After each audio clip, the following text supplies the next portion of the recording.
crazy like that rabbi and saying, we're going nuts.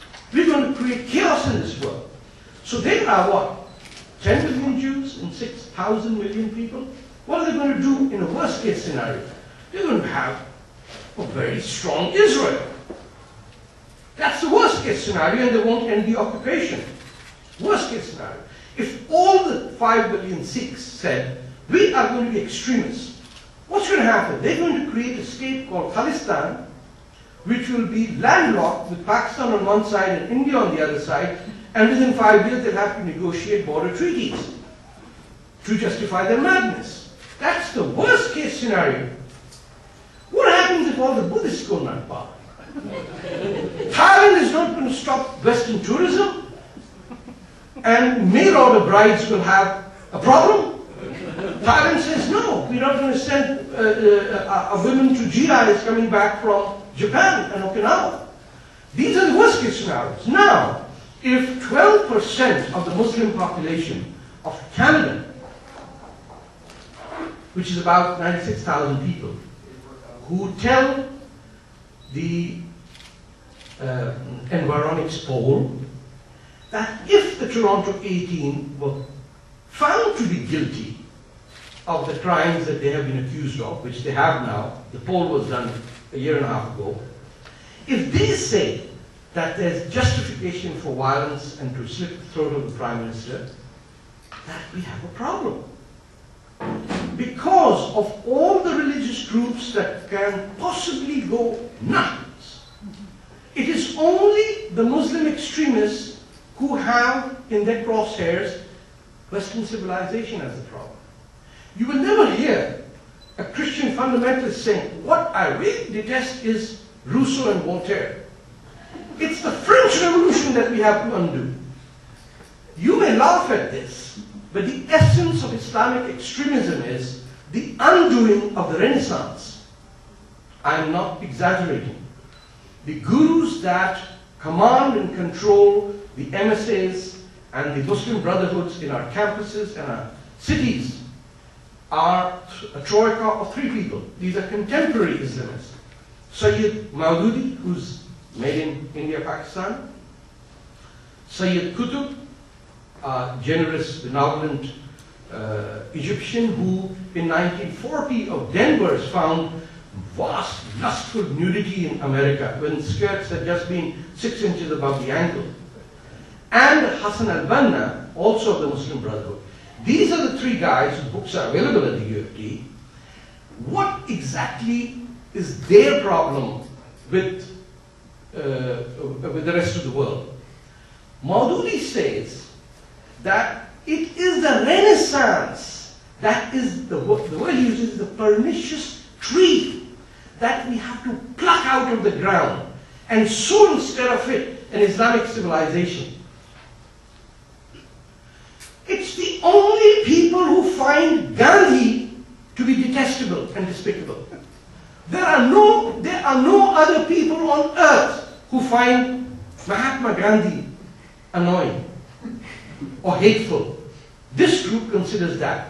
So therefore, I had to figure this out, that as a Muslim and a believer, how do we address this challenge? What is going on today that suggests that we need to differentiate between the extremism among the Christian community, the Hindus, the Sikhs, the Zoroastrians? I don't know that any Zoroastrians left who could be extremists, or the Baha'is, and the other tiny faiths who could be painfully orthodox and unscientific.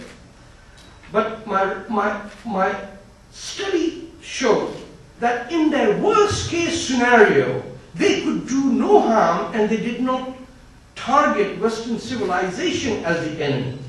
The only people and the only institutions and the only doctrines that threaten Western civilizations last 300 to 400 year journey after and during the Enlightenment period are the Islamists of this day.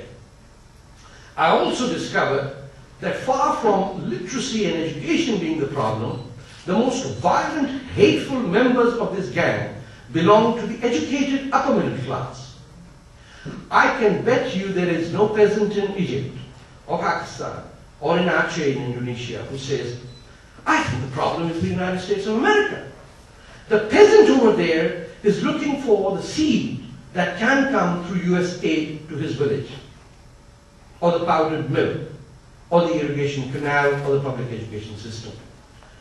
The so-called anti-imperialists within these folds are the millionaires who are mimicking misery. Bear in mind, you cannot be at the UFT as a Muslim if you're not in the world's top 1% income bracket. There are 6,000 million people in this world. All of Canada is in the top 1%. The poorest of the Canadians is richer than probably all of Rwanda. That is the difference. So when someone in the UFT suggests that I am planning to run the 100-meter race in the Olympics of victimhood, he's on steroids. He needs to be disqualified because he's lying, or maybe she's lying, and is either delusional or brainwashed. And this is the reason why I had to write the book, to deconstruct the mythology that has captured the imagination of so many hundreds of thousands of otherwise young, educated, hard-working men and women in the Muslim world. The notion that these Islamists are chasing, some out of genuine conviction, others out of devilish, evil hatred of gender equality and the acceptance of homosexuals in our society, and who are anti-Semitic and anti-Hindu to their core. They are genuinely hateful of a smile. In their world, joy is a sin. So you have to differentiate between these two groups. My book was intended for, hopefully, the audience of young Muslims who would pick it up and say, indeed, we are chasing a mirage. I've constructed it around the notion that I have to be respectful of the faith. I don't have to be respectful of the people who practice it.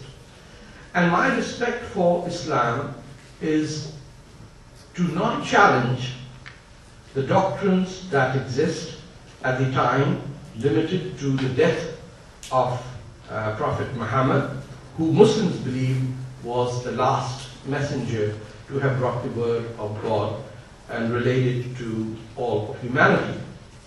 And in my study, I found that right till his last breath, this man had never once asked or suggested or created an entity that was political. The basis of Islam was something as simple and liberating as the absence of clergy from your life.